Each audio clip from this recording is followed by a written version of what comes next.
आज हम एक ऐसे देश के बारे में पढ़ेंगे जो ऑलमोस्ट बड़े बड़ी ऑर्गेनाइजेशंस कोई भी इंडिकेटर लेते हैं या इंडेक्स होता है, वर्ल्ड फ्रीडम इंडेक्स या वर्ल्ड हैप्पीनेस रिपोर्ट या कोई भी किसी भी प्रकार की रिपोर्ट हो, उसमें मोस्टली ये देश बॉटम में प्रेजेंट होता है, सबसे लास्ट, ऑलमोस्ट लास्ट की पोजीशन में ही होता है। टेररिस्ट अटैक्स यहाँ होना आम बात है, और सोशल एंड इकोनॉमिक राइट्स जो वहाँ रहते हैं वहाँ के लोगों को वो मिल नहीं पाती इतनी। हम बात करने जा रहे हैं अफ़गानिस्तान की। उसकी प्रेजेंट सिनेरियो को जानने के लिए सबसे पहले उसका हिस्टोरिकल बैकग्राउंड पढ़ लेते हैं। हिस्टोरिकल बैकग्राउंड में उसका जन्म 1919 में हुआ था बाय ट्रीटी ऑफ रावलपिंडी, जब अफ़गान एंड एंग्लो वार हो रहा था, और इनमें इन्होंने एंड में एक ट्रीटी साइन कर ली, ट्रीटी ऑफ रावलपिंडी, और डिक्लेयर कर दिया official date of independence of Afghanistan. Then उसके बाद फर्स्ट वर्ल्ड वार हुआ, सेकंड वर्ल्ड वार हुआ। सेकंड वर्ल्ड वार 1938 से शुरू हुआ था, और उसमें अफ़गानिस्तान ने, जो भी वहाँ की हुकूमत थी, उन्होंने न्यूट्रल स्टैंड लेना चाहा था। और उसके बाद सेकंड वर्ल्ड वार के बाद कोल्ड एरा शुरू होता है। सेकंड वर्ल्ड वार का रिज़ल्ट होता है टू सुपर पावर्स जो कि बनती हैं, एक तो होती है USA and other Soviet union. USA और सोवियत यूनियन में क्लैशेस ऑफ आइडियोलॉजी का वार होता है। सोवियत यूनियन फॉलो करती है socialism and communism ideology, while USA follow करता है कैपिटलिज्म आइडियोलॉजी। कैपिटलिज्म में कहते हैं कि प्राइवेट प्लेयर को सारी इकोनॉमी प्राइवेट प्लेयर के हाथ में दे देनी चाहिए और गवर्नमेंट का मिनिमम कंट्रोल होना चाहिए। बल्कि उल्टा सोशलिज्म कहती है कि सब कुछ मीन्स ऑफ प्रोडक्शन है या इकोनॉमी के कोई मीन्स ऑफ प्रोडक्शन है वो सारे स्टेट कंट्रोल करेगी। तो इन दोनों में क्लैशेस ऑफ आइडियोलॉजी होती है, और ये दोनों देश तीसरा कोई देश को वहाँ पे पपट रेजिम, पपट गवर्नमेंट या उनको अपने डायरेक्ट कंट्रोल में लेना चाहती थे। कोल्ड वार इसे इसलिए कहा जाता है क्योंकि कभी भी डायरेक्ट वार इन आपस दोनों देशों में आपस में नहीं होता, बस डर होता है कि हाँ वार हो सकता है। तो ऐसे ही इन्होंने, जैसे वेस्टर्न कंट्रीज़ हैं, वो वेस्टर्न कंट्रीज़ ऑफ यूरोप, वो सारी ज़्यादातर यूएसए के साथ होती हैं, और ईस्टर्न यूरोप कंट्रीज़ ज़्यादातर सोवियत यूनियन के साथ होती हैं। नेटो कंट्रीज़, नेटो का जन्म होता है जो कि वेस्टर्न कंट्रीज़ एंड यूएसए, जिसे बोलते हैं यूएसए अलाइज। फिर उसके बाद वार्सो पैक्ट होता है जो सोवियत यूनियन करता है उनके अलाइज के साथ। अब जब बात आई थी अफ़गानिस्तान पे राज करने की, अभी अफ़गानिस्तान पे कौन यूएसए पपट गवर्नमेंट बैठा पाएगा कि सोवियत यूनियन, इस पे सवाल हो रहा था। और यूएसएसआर पास में था सोवियत यूनियन की, जोग्राफिकली अफ़गानिस्तान पास था सोवियत यूनियन के, इसलिए वहाँ पे सोवियत का थोड़ा सा इन्फ्लुएंस ज़्यादा था। उन्होंने एक पपेट गवर्नमेंट बिठा दी थी अफ़गानिस्तान में, और अफ़गानिस्तान एक अब न्यूट्रल नहीं रहा था, उसका झुकाव थोड़ा सा सोवियत पे ज़्यादा था, और इसलिए वहाँ पे कई मुजाहिदीन या और रेबल ग्रुप्स ने जन्म लिया अगेंस्ट द अफ़गान गवर्नमेंट, जो कि सोवियत यूनियन पे थोड़ा सा झुकाव था। अब इसको कौन सपोर्ट करेगा, मुजाहिदीन या अदर कुछ भी जो ग्रुप्स थे? Obviously USA, Saudi Arabia and US दोनों फ्रेंड थे आपस में काफ़ी अच्छे, और पाकिस्तान भी। ये तीनों ग्रुप एक ही ग्रुप के बिलोंग करते थे, और इन्होंने सपोर्ट किया मुजाहिदीन को मिलिट्रली एंड फाइनेंशली।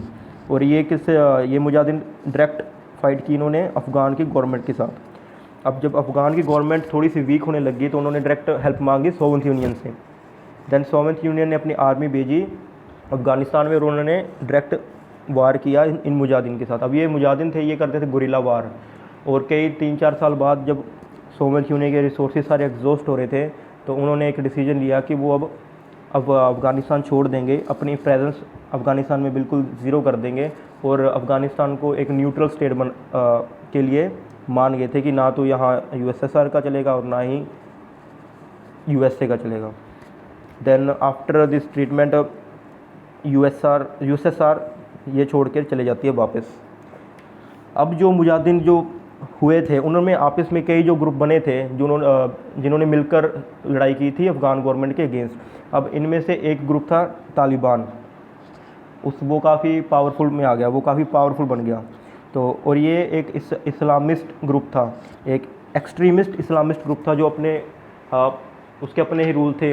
वो सारी जो भी अफ़गान के लोग हैं उन पर रूल करना चाहता था प्रॉपर इस्लामिक वे में, जो उनका प्रॉपर इस्लामिक होता है, और चाहे वहाँ के लोग उसको माने या ना माने, बट वो अपनी हुकूमत करना चाहता था। और ये तालिबान अब थोड़ा सा ज़्यादा पावरफुल बन गया था।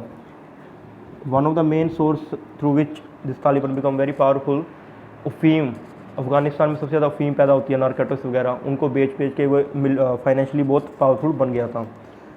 और तब थोड़ा सा वेस्टर्न वैल्यूज़ कोल्ड वार के बाद, जो कि 1991 में ख़त्म हो गया था कोल्ड वार, यूएसएसआर टूट गया था, रशिया बन गया था उसके बाद में, और उसके बाद से यूएस से हेजेमनी शुरू हो गई। वेस्टर्न वैल्यूज़ का दबदबा होने लग गया, हर साइड, हर जगह वेस्टर्न वैल्यूज़ का दबदबा होना शुरू हो गया। और जो इस्लामिस्ट थे, इस्लामिस्ट ग्रुप, उनको लगा कि जो वेस्टर्न वैल्यूज़ हैं वो इस्लामिस्ट को ख़त्म कर रही है, इस्लामिस्ट वैल्यूज़ के अगेंस्ट हैं। तो वैसे एक ग्रुप हो रहा है अलकायदा, उसामा बिन लादेन जिसका पार्ट था, और अलकायदा को बेस बनाना था, कहीं अपनी टेररिस्ट एक्टिविटीज़ को फॉरवर्ड करना था। तो तालिबान ने उसको शरण दी, अफ़गानिस्तान में बेस बना कर दे दिया, और वहाँ से अलकायदा ने अपने टेररिस्ट एक्टिविटीज़ करने शुरू कर दिए।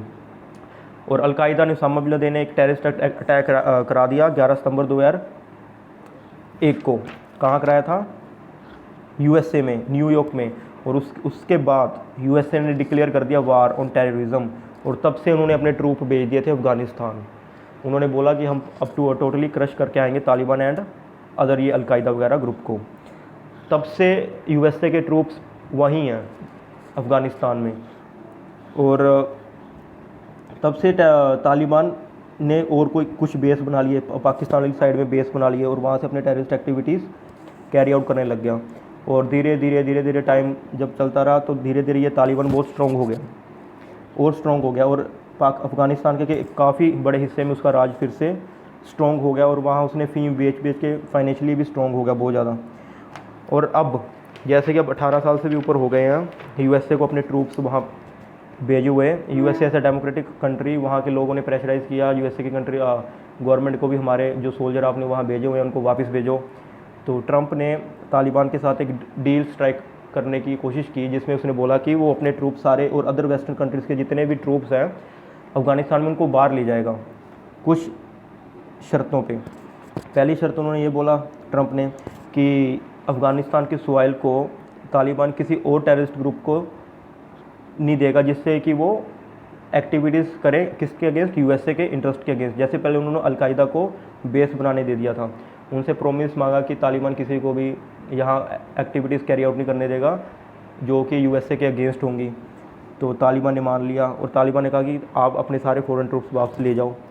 अब इसके अनसर्टेनिटी थोड़ी सी ये है कि जो अफ़गान की गवर्नमेंट है, डेमोक्रेटिक इलेक्टेड गवर्नमेंट है, जैसे कि यूएसए बाहर चले जाएगा, वो डेमोक्रेटिक गवर्नमेंट फिर वीक हो जाएगी, और लोगों के जो इकोनॉमिकली सोशल राइट्स कुछ भी हैं तालिबान तो देगा नहीं, क्योंकि तालिबान थोड़ा सा हार्ड एक्सट्रीमिस्ट ग्रुप है। तो इस पे ही डील हो रही है। और जैसे ही बाइडेन आया तो उन्होंने बोला कि एकदम हम चले जाएंगे तो आप यहाँ पे डेमोक्रेसी रिस्टोर नहीं हो पाएगी।